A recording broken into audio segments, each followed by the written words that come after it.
ખૂબ ખૂબ અભિનંદન વ્યવસાયને ચલતા હું જ્યારથી અંડરગ્રેજ્યુએટમાં હતા એમબીબીએસમાં હતા ત્યારથી મારા વ્યવસાયનો પરિચય મારા 1 વર્ષ સિનિયર હોસ્ટેલમાં સાથે ક્લિનિકમાં સાથે ત્યાર પછી અહીંયા સર્વિસમાં પણ સાથે પ્રાઇવેટમાં ત્યાં પણ સાથે સાચું પોઝિટિવિટી જો ખરેખર જોયું તો એ વખતના જે દવેસરના બધા સાથીઓ છે એ વખતના દવેસરને યાદ કરે અને અત્યારના દવેસરને જુએ તો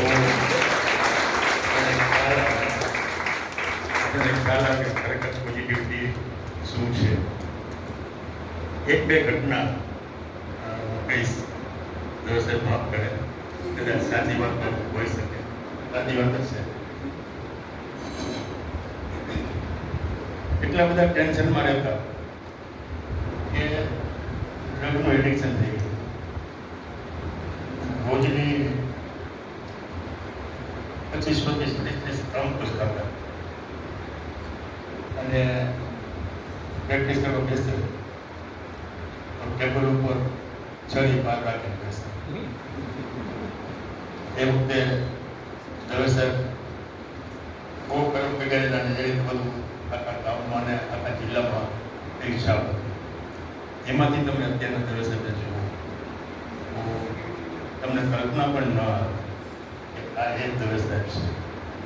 એટલે પોઝિટિવિટી આધ્યાત્મિકતા જીવનમાં કેટલો ફેરફાર કરે છે અને જીવતો જાગતો દાખલો દવેસર છે. તો આપણે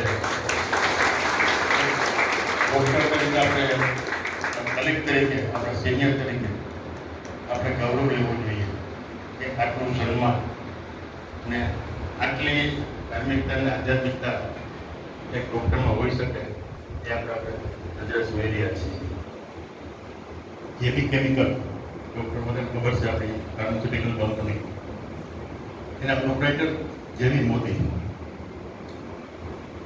લગભગ 10-12 વર્ષ પહેલાં રિપોર્ટ કે મોદી સાહેબ ગુજરી ગયા છે. બધું મળ્યું છે, સંપત્તિ છે, ફેમિલી છે, આટલું માન મર્તબો છે.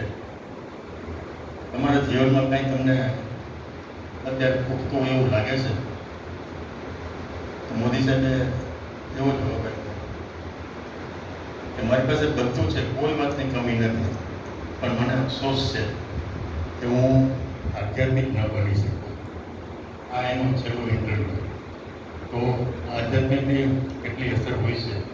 માણસો બધું હોય પણ આધ્યાત્મિક ન હોય એને બધું નકામું લાગે છે. તો આપણે દવેસરને શુભકામના પાઠવીએ.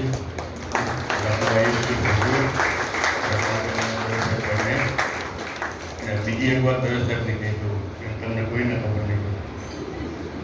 અમે અહીંયા સિવિલમાં સર્વિસ કરતા ત્યારે સાથે હોસ્પિટલમાં હતા અને બાજુ રહેતા.